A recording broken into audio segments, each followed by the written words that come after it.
A Japanese fisherman finds something kind of heavy and pulls it up, and he has hooked the propeller and the engine off of an airplane. They're in pretty bad shape.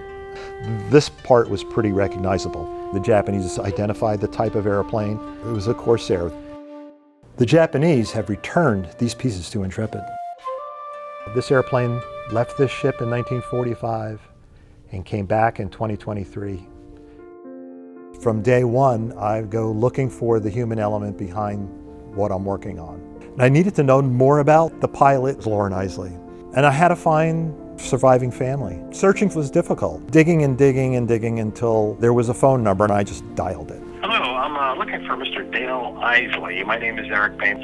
I'm looking for any living relatives of Loren Isley, who was a fighter pilot and flew from the USS Intrepid during World War II. We're doing a new exhibit. We have actually located the wreckage of Loren's aircraft. That evening, I get a call. Yes, I am Loren's nephew. Loren Isley was my uncle that I never knew because he was killed in the Second World War 5 years before I was actually born. Loren was about 18 when he enlisted in the Navy. He flew off the Intrepid. He got shot down near Japan and lost. For the first time, our family knew that his plane had actually been located. It was just incredibly shocking news. I think he had to put the phone down, and I think I was crying when I was telling my wife. It was a very meaningful, emotional conversation, and he was excited about finding me, and then the letters and the artifacts that I have in my possession.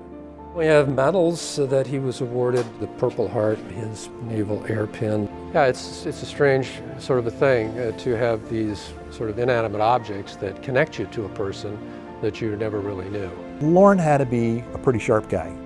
The Corsair was designed as a fighter plane to be operated from carriers. Imagine you learn how to drive in a Ford Fiesta and now you get the keys to a Ferrari.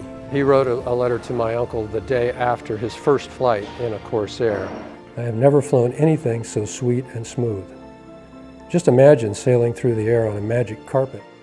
I like to fly, but know damn well that one of these sweet-looking jobs can be my Waterloo.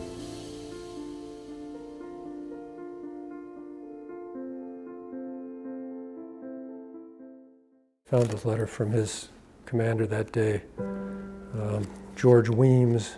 The last I saw of Loren was just as he acknowledged my signals when I started to dive. Loren never rejoined the formation. Said the plane hit the water at terrific speed several hundred yards offshore. It broke up and sank immediately. What hit me hardest was not just losing a pilot of the squadron,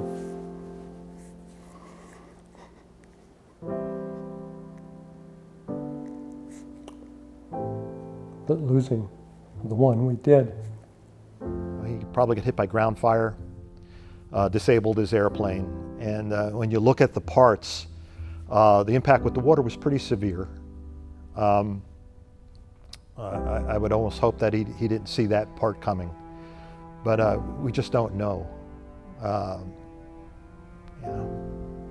The plane is such a powerful connection to him. He was flying it, he died in it. Our family is tremendously honored that he's going to be remembered. This is what we do at Intrepid. We take these parts that, as dilapidated as they may appear, they tell a story, and it's a story of Intrepid.